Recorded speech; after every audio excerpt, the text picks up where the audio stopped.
Hi hello నమస్తే welcome to sauce TV నేను మీ శివ. సాధారణంగా ఏంటంటే ప్రతి ఒక్కరు కొంతమంది కథలు రాసుకునేటప్పుడు ఒక హీరోని మైండ్ లో పెట్టుకొని కథలు రాస్తారనమాట. సో సినిమా రాసినంతసేపు అంటే కథ రాసినంతసేపు ఈ హీరోని ఇమాజినేషన్ చేసుకుని కథలు రాస్తారు.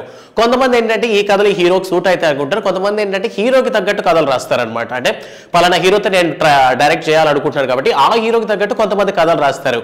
అలానే కొంతమంది హీరోలు కూడా ఏంటంటే కొంతమంది డైరెక్టర్స్ వీళ్ళ డైరెక్షన్ లో వర్క్ చేయాలనుకుంటున్నారు, లేదంటే పలానా లాంటి కథలు మాత్రమే చేయాలనుకుంటున్నారు, ఇటువంటి వర్షన్ లో ఉంటారు. సో ఇందులో ప్రస్తుతం మనగా చూసుకున్నట్లయితే తెలుగు స్టార్ హీరో అయినటువంటి ఒక హీరో ఒక డైరెక్టర్ తో పర్టికులర్ గా త్వరగా పని చేయాలనుకుంటున్నారంట. సో ఆ హీరో ఇంకెవరో కాదు, మన junior NTR. So young tiger junior NTR గురించి మనం ప్రత్యేకంగా చెప్పాల్సిన పని లేదు. సో టాలెంటెడ్ కి ఒక ట్యాగ్ లైన్ లేకుండా ఉంది అంటే అది ఖచ్చితంగా మన జూనియర్ ఎన్టీఆర్ అనమాట. సో ఇప్పటికీ మనగా చూసుకున్నట్లయితే RRR సినిమా తర్వాత వరల్డ్ వైడ్ హీరో అయినటువంటి జూనియర్ ఎన్టీఆర్ నెక్స్ట్ బాలీవుడ్ లో మనకి వార్ 2 లో కనిపించబోతున్నారు హృతిక్ రోషన్ కి సమానంగా, ఇంకా చెప్పాలంటే కాస్త ఎక్కువగానే. సో నెక్స్ట్ మనగా చూసుకున్నట్లయితే ప్రశాంత్ నీల్ డైరెక్షన్ లో సినిమా చేయబోతున్నారు అన్న విషయం మనకి తెలిసిందే.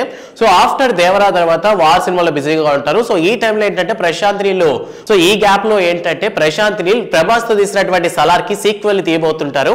సో ఈ టైం సెట్ అవుతుంది అనుకున్నారు, బట్ ప్రాబ్లం ఎక్కడొచ్చిందంటే జూనియర్ ఎన్టీఆర్ ఆఫ్టర్ దేవరా తర్వాత ప్రశాంత్ నీల్ మూవీని త్వరగా తీయమని ప్రెజర్ చేస్తున్నారంట. సో కొన్నిసార్లు ఏంటంటే వాళ్ళకి చేయాలని ఆతృత ఉండొచ్చు, కొన్నిసార్లు వాళ్ళు చెప్పలేక ప్రొడ్యూసర్స్ తో ప్రెషర్ పెడుతుంటారు. అంటే మేబీ ఆ డైరెక్టర్ని ఒప్పించండి, త్వరగా సినిమాని కంప్లీట్ చేయండి అనేసి. సో ఈ మధ్య మనం కానీ చూసుకున్నట్లయితే పాన్ ఇండియన్ సినిమా చేస్తున్నటువంటి మన ప్రభాస్ ఇయర్లీ 2 సినిమాలు అయినా తీసుకుంటూ ఒక మంచి బ్లాక్ బాస్టర్ హిట్స్ అయితే ఇస్తున్నాడు అనమాట ఇండస్ట్రీకి. సో ప్రెసెంట్ అదే పందాలో చూసుకున్నట్లయితే కొత్త హీరోలు అందరూ కూడా ఏదో ఒక మూవీని పాన్ ఇండియన్ లెవెల్లో తీసి హిట్ కొడుతున్నారు.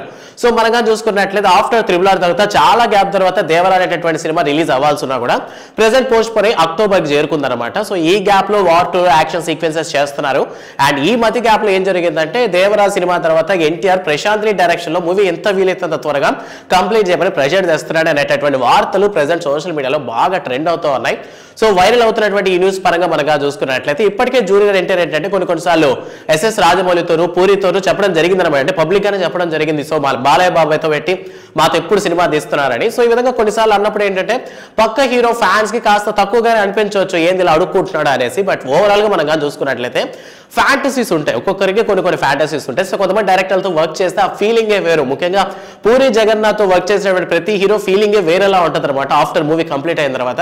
లైక్ కొంతమంది డైరెక్టర్స్ తో చేయాలని ఇష్టపడుతుంటారు. ప్రెసెంట్ మాస్ డైరెక్టర్ గా పేరు పొందినటువంటి ప్రశాంత్ నీల్ డైరెక్షన్ లో ఎన్టీఆర్ మూవీ చేయాలని ఆశపడుతున్నారంట. సో ఈ వార్త ప్రెసెంట్ సోషల్ మీడియాలో వైరల్ అవుతోంది. సో ఈ విషయం విన్న తర్వాత మీ ఒపీనియన్ ఏంటి? అండ్ దేవరా మీద మీ ఒపీనియన్, రీసెంట్ గా వచ్చినటువంటి ఒక రొమాంటిక్ మెలోడీ సాంగ్ మీద మీ అభిప్రాయం ఏంటన్న విషయాన్ని కామెంట్ సెక్షన్ లో మాతో పంచుకోండి. ఇక ఎన్టీఆర్ ఫ్యాన్స్ అందరికీ ఈ వీడియోని షేర్ చేయడం మాత్రం మిస్ చేయొద్దు. ఇక ఎంతమంది దేవరా కోసం వెయిట్ చేస్తున్నారో వాళ్ళందరూ కూడా కామెంట్ సెక్షన్ లో మెన్షన్ చేయండి. వీడియో నచ్చితే లైక్ చేయండి and don't forget to subscribe sauce TV. Thanks for watching.